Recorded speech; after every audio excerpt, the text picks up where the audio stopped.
त्याच्या निवडणुकीच्या आज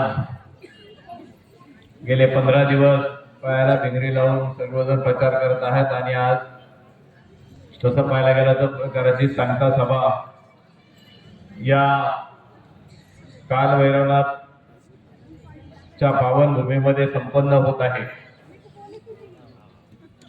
नेहमी सुरुवात आपण इथून करतो आणि शेवटचा आशीर्वाद सुद्धा कालभैरवनाथाचा घेऊनच आपण आतापर्यंत ही परंपरा जपण्याचं काम केलेलं आहे।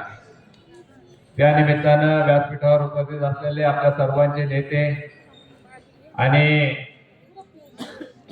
महाराचे अध्यक्ष माजी खासदार शिवाजीराव दादा आढळराव पाटील, जिल्हा परिषदेचे उमेदवार विष्णुकाका हिंगे, पंचायत समितीचे उमेदवार निलेश टेमकर,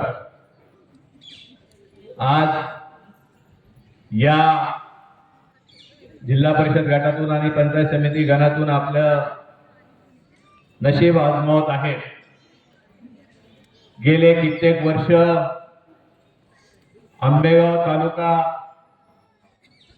म्हणजे आपल्या सर्वांना ज्ञात आहे 1990 सालापासून या आंबेगाव तालुक्याचा झालेला विकास हा आपल्या सर्वांनी डोळे भरून पाहिलेला आहे। आपण सर्वजण त्याचे साक्षीदार आहोत।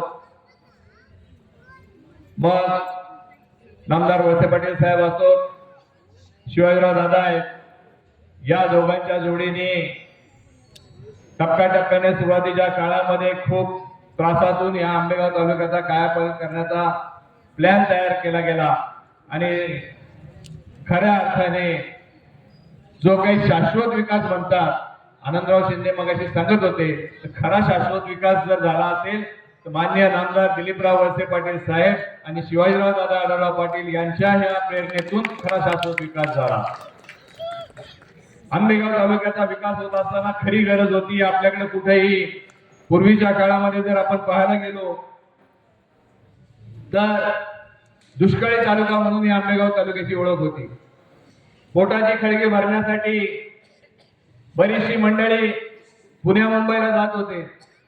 कुणी क्रॉफर्ड मार्केटला बिझनेस करायचा, कुणी भाजी मार्केटला करायचं, कुणी जिथं आपल्याला शक्य होईल तिथं माथाडी म्हणून काम करायचे। पण लोक आपली बरीचशी, मला वाटतं आता आमच्या अवसरी गावातील खडकावरची मंडळी आहेत, बरीचशी मुंबईला आहे, ती व्यवसायाच्या निमित्ताने त्याच्या वेळेस गेली। परंतु त्याच्यानंतर अलीकडच्या काळामध्ये जर मी पाहिलं तर मुंबईला जाण्याचा ओघ हा थांबला। हा थांबला का तर खऱ्या अर्थाने आपल्याकडे पाण्याची सोय झाली। पाण्याची सोय झाल्यानंतर शेतीमध्ये शेतीची फुलायला लागली आणि त्याच्यामधून विकास झाला। दादांच्या आणि साहेबांच्या नेतृत्वाखाली भीमाशंकर कारखाना उभा राहिला आणि त्या कारखान्याची ज्यावेळेस उभा राहिला त्याची सुरुवात झाली आणि त्याच्यातून खऱ्या अर्थाने 2 पैसे मिळायला लागले। काही लोक सांगतात, काय सांगतात की कारखाना मी अडचणीतून बाहेर काढला। दादा आणि मी पण सुरुवातीच्या काळापासून भीमाशंकर कारखान्यामध्ये संचालक म्हणून काम करतो। खूप अडचणी आल्या सुरुवातीच्या काळामध्ये आणि कुठलीही गोष्ट नवीन सुरू करताना अडचणीतून होते। कुठलाही बिझनेस किंवा धंदा सुरू करताना खूप अडचणीतून वरती आणावा लागतो। कारखाना कधी अडचणीतून बाहेर निघाला आपल्या सगळ्यांना माहिती आहे। ज्या वेळेस नामदार वळसे पाटील साहेब ऊर्जा मंत्री होते आणि ज्यावेळेस ऊर्जा मंत्री झाले साहेब, त्यावेळेस को जनरेशनचा प्रोजेक्ट हा साहेबांच्या माध्यमातून त्यावेळेस सँक्शन झाला। साहेबांकडे ऊर्जा खातं होतं। आपण म्हणतो नेहमी की एखादा माणूस वाढता त्याची बादली हातात असली की तोंडाला जरा ओळखीचा माणूस चेहरा पाहिला का बुंदीची थोडीशी मूठ जरा थोडीशी हलकी सोडतो आणि त्याला वाढण्याचं काम करतो। नामदार वळसे पाटील साहेबांनी त्या काळामध्ये या भीमाशंकर कारखान्याला मदत केली आणि भीमाशंकर कारखाना जर खऱ्या अर्थाने विकास पथावर गेला असेल तर ज्यावेळेस साहेब ऊर्जा मंत्री झाले आणि को जनरेशनचा प्रोजेक्ट झाला त्यावेळेस झाला। कावळ्याला उडायला खादीला उडायला झाला की त्यावेळेस कोणतरी चेअरमन म्हणून बसलं आणि त्याला असं वाटायला लागलं की बाबा माझ्यामुळेच या कारखान्याची उन्नती झाली। पण असं कधी होत नाही। आतापर्यंत जे काही झालं कारखान्याची प्रगती झाली, दादा त्याला साक्षीदार आहेत। दादानी आणि साहेबांनी ज्यावेळेस दूरदृष्टीचे निर्णय घेतले, त्या काळात कारखान्याची प्रगती झाली. आता अलीकडल्या काळामध्ये टीका करण्याचं काम केलं जातं. काका म्हणले आम्हाला काही साहेबांनी शिकवलं नाही टीका करायला, परंतु टीकेला उत्तर दिलं नाही तर काही लोक मग आपल्या आपल्या मस्तीमध्ये राहतात. आता अलीकडल्या काळामध्ये विधानसभेच्या निवडणुकीपासून देवेंद्र शेठ शहा आणि बाळासाहेब बेंडे हे त्यांना खुपायला लागलेत आणि मग काहीतरी सुरू केलं. काय सुरू केलं? तुपावाला नामदेवाला. आता मला एक सांगा, तुपावाला देवेंद्र शेठ शहांनी इतकं मोठं दुधाचा व्यवसाय वाढवला. या दुधाच्या व्यवसायातून सामान्य आंबेगाव तालुक्यातील जनतेला कुठेतरी फायदा झाला की नाही झाला? कुठेतरी दोन पैसे मिळायला लागले की नाही लागले? मग त्याच्यातून जर दुधावालाचा तुपावाला झाला असेल, त्या तुपाच्या ह्याच्यातून त्यांनी काही वावगं काम केलं? मग हिनवण्याचं काम काही करतात लोक, त्यांना त्याचं समाधान लाभतं. आता माझ्यासारखा, माझ्या वाडवडिलांचा बिझनेस हा फ्रूटचा बिझनेस, गेले 100 वर्ष आमची पिढी क्रॉफर्ड मार्केट पासून आतापर्यंत काम करते. आता आंब्याचा बिझनेस मी करतो, आंब्यावाला मी आहे, मला त्याचा अभिमान आहे. शेवटी तो पण व्यवसाय जो आहे शेतकऱ्याशी निगडीत असलेला आहे. परंतु मी आज सांगतो दादा, मी काय कधी कुठं मुरुमाची चोरी केली नाही, मी काय कुठं मुरुमवाला झालो नाही. त्यावेळेस मी इशारा देतो की कुणाला ज्याला टीका करायची, अरे बाबा तू खऱ्या अर्थाने कोण असेल तर मुरुमवाला आहे, तू काही शेतकऱ्याची कुठे सेवा केली नाही. आता मला सांगा, कुठला शेतकरी पुत्र? तुम्ही सगळे शेतकरी पुत्र आहे समोर बसलेले. मला सांगा, एखाद्या शेतकऱ्याला अलीकडच्या काळामध्ये शेतीच्या व्यवसायातून 100 एकर शेती घेता आली?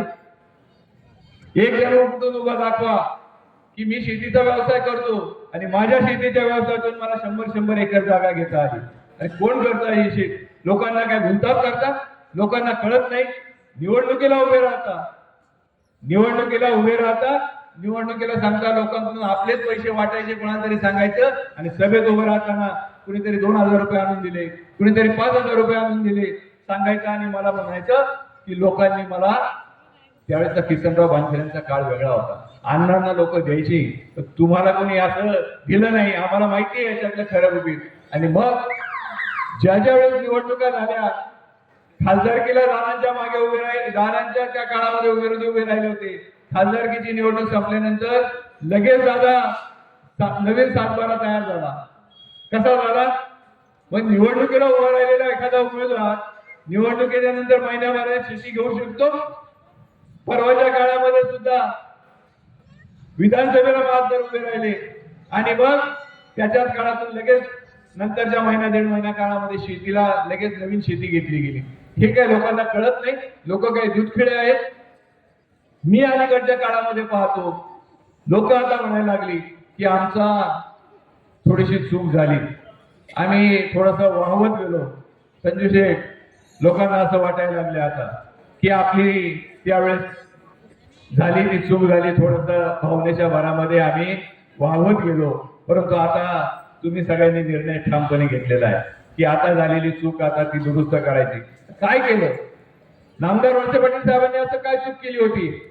मला सांगा की तुम्ही सगळ्यांनी एवढे वर्ष 60-60 हजार मतांनी नामदार वळसे पाटील साहेबांना निवडून दिलं आणि मग 1500 मतावर आणलं. काय त्याची परिणती झाली? मला सांगा, आपण एखाद्या शाळेमध्ये शिकतो, 10वी पर्यंत जातो, 12वी पर्यंत जातो, आणि जर शाळेमध्ये गेलो, कॉलेजमध्ये गेलो जायचं असेल तर आपल्याला 30%, 35%, 40% मार्क्स पडले. मला सांगा, 35%, 40% मार्क्स पडल्यावर तुम्हाला कोणी फर्ग्युसन कॉलेजला ऍडमिशन देईल? बीएमसी कॉलेजला ऍडमिशन देईल? त्याच्यासाठी किती टक्के मार्क पडावं लागतात? 80%, 90%. बरोबर आहे? खरं आहे की नाही? आणि मग नामदार वळसे पाटील साहेबांना आतापर्यंत तुम्ही 60-60, 70-70 हजाराच्या मताने निवडून दिलं आणि गेल्या निवडणुकीत किती मतावर आणलं? 1500 मतावर आणलं. काय चूक होती साहेबांची? काय साहेबांनी असं आंबेगाव तालुक्यासाठी काय वाईट केलं होतं? परंतु का तुम्ही चुकले माहित नाही. साहेबांचं नाही नुकसान झालं. नुकसान कोणाचं झालं? आपलं झालं. आज कुठल्या तरुणांनी साहेबांनी मंत्रिपद मागायचं, ज्यांनी लाख लाख मताची लीड दिलं त्या सगळ्यांना मंत्रिपद मिळाली. आज अलीकडच्या काळामध्ये आम्ही आता मंत्रालयात गेलो, कोण वाली आपल्याला सांगा. तुम्ही एखादं काम निघालं तर हक्काचा माणूस म्हणून आमदार वळसे पाटील साहेब असायचे. आज जर मंत्रालयात गेलं तर आपल्याला हक्काचं कुठली केबिन नाही, हक्काचा कोण माणूस तिथं वाटत नाही. आदरणीय दादाच्या रूपाने काहीतरी आजार होता, आज दादा पण आपल्यातून गेले. किती वाईट परिस्थिती आहे आज आपली. मी गेले 6 महिने आमच्या मार्केटच्या संदर्भातला एक विषय होता, मंत्रालयामध्ये खड्डा घालतोय, कुणाकडे प्रश्न समजून सांगायचे, कुणाकडे मांडायचे, कोण आपल्याला वाली, इतकी अडचणीची परिस्थिती तयार झाली. मग आता हे सगळं आपण जे नुकसान करून घेतलं ते स्वतःचं नुकसान आपण स्वतःच करून घेतलेलं आहे. एखादा माणूस म्हणतो एखाद्या मताने काय बिघडलं, एक मत जर माझं गेलं तर त्याच्यामुळे काय कमी होतंय का, परंतु तसं होत नाही. शेवटी थेंबे थेंबे तळे जाते. अशाच पद्धतीने हा विकास आतापर्यंत ना आपल्या तालुक्याचा झाला, परंतु आपण या छोट्या छोट्या ज्या वेळेस काहीतरी चुका करतो त्याच्यातून हे सगळं अडचणी तयार होतात. नामदार वळसे पाटील, आता मला एक सांगा, तुमच्या अवसरीचं गाव साहेबांनी दत्तक अवसरी गाव घेतलं, साहेबांनी कमी प्रेम केलं तुमच्यावर, तुम्हाला आतापर्यंत काही कमी पडू दिलं का साहेबांनी? साहेबांच्या माध्यमातून आज या संपूर्ण भागाचा विकास झाला. आज आपल्या बुधाण्याच्या या कुशीमध्ये एवढं मोठं इंजिनिअरिंग कॉलेज झालं, एवढं मोठं पॉलिटेक्निक कॉलेज झालं. आज कुठल्या तुमच्याच गावाचं नाव निघतंय.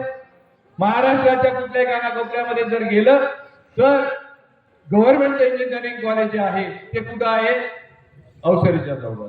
आता मला सांगा की या कॉलेजमध्ये शिकणारी आपली जी मुलं आहेत या आपल्या मुलांनी जर चांगले जर प्रेफरन्स लिस्ट मध्ये जर आपली चांगली नावं टाकली तर बऱ्याचशा आपल्या भागातली लोकांची नावं या इंजिनिअरिंग कॉलेजमध्ये लागतात.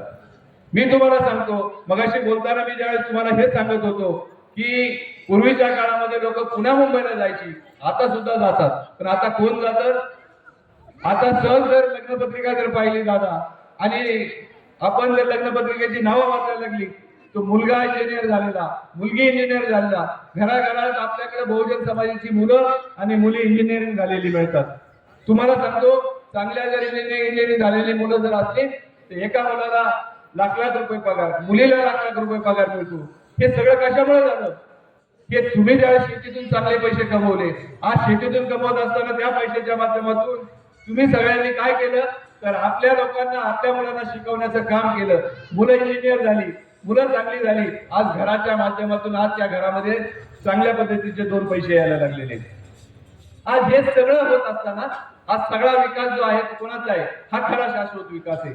या सगळ्याच्या माध्यमातून आज आंबेगाव तालुक्याचा विकास झाला. मी आता चेअरमन झालो, मला चेअरमन केलं नामदार वळसे पाटील साहेबांनी केलं. मी म्हणणार नाही मला माझं कर्तृत्व आहे असं मी म्हणणार नाही. तुम्ही सांगत होते की माझ्या काळामध्ये किंवा माझ्यामुळे पारितोषिक मिळतात, ह्या हाच मोठा प्रॉब्लेम झाला. तुम्ही लोक अनाउन्सर मंडळी सांगता की बाळासाहेब बेंडे हा कोणतरी याच्यामुळे पारितोषिक मिळालं, याच्यामुळे पारितोषिक मिळालं, असं होत नाही. भीमाशंकर कारखान्याला जे पारितोषिक मिळतात किंवा याला असेल त्याची दूरदृष्टी असेल, नेतृत्व असेल, ते नामदार वळसे पाटील साहेबांचं नेतृत्व आहे. त्यांच्या माध्यमातून ही सगळे आमच्या आतापर्यंत जी झालेली जी पारितोषिके मिळाली ती झाली, ती दुसरी कोणाच्यामुळे झालेली नाही. त्यामुळं भविष्य काळामध्ये जर आपल्याला या भागाचा सगळ्याचा विकास करायचा असेल तर ज्या पद्धतीने हे 2 उमेदवार नामदार वळसे पाटील साहेबांनी दिलेले आहेत, काकाच्या बाबतीत सांगायला नको, काकाने सुद्धा खूप मोठी मोठी कामं केली. अरे कात्रज डेअरीच्या माध्यमातून काकाच्या कल्पकतेतून कात्रज डेअरीमध्ये किती चांगले प्रॉडक्ट तयार झाले आणि अडचणीत असलेली कात्रज डेअरी काकांनी केलेल्या नेतृत्वाच्या भूमिकेतून आज कितीतरी उंचीवर नेऊन ठेवण्याचं काम जे झालेलं आहे ते काकाच्या माध्यमातून झालेलं आहे. त्याचा मला चांगला अभिमान आहे. आज निलेश सारखा आमचा जो युवा कार्यकर्ता आहे, आज त्याची बरेच दिवसाची इच्छा होती की मला कुठेतरी न्याय मिळाला पाहिजे. नामदार वळसे पाटील साहेबांनी आतापर्यंत ज्या कोणाला न्याय द्यायचं काम करायचं असेल तर ते केलेलं आहे. निलेश ते बरेच दिवस म्हणत होता मला न्याय मिळाला पाहिजे. नामदार वळसे पाटील साहेबांनी निलेशला यावेळेस न्याय दिलेला आहे. तुमच्या सगळ्यांची जबाबदारी, अवसरीकरांची जबाबदारी आहे की निलेशच्या बरोबर आणि काकांना सुद्धा दोघांनाही भरघोस मताने इथून निवडून पाठवा आणि या 7 तारखेला तेवढं पुण्याचं काम करा की घड्याळाच्या चित्रासमोरचं बटन दाबून आमच्या ह्या दोन्ही उमेदवारांना भरघोस मतांनी निवडून पाठवा आणि नामदार दिलीपराव वळसे पाटील साहेब आणि शिवाजीराव दादा आढळराव पाटील यांचे हात बदनाम करा, एवढीच विनंती आहे.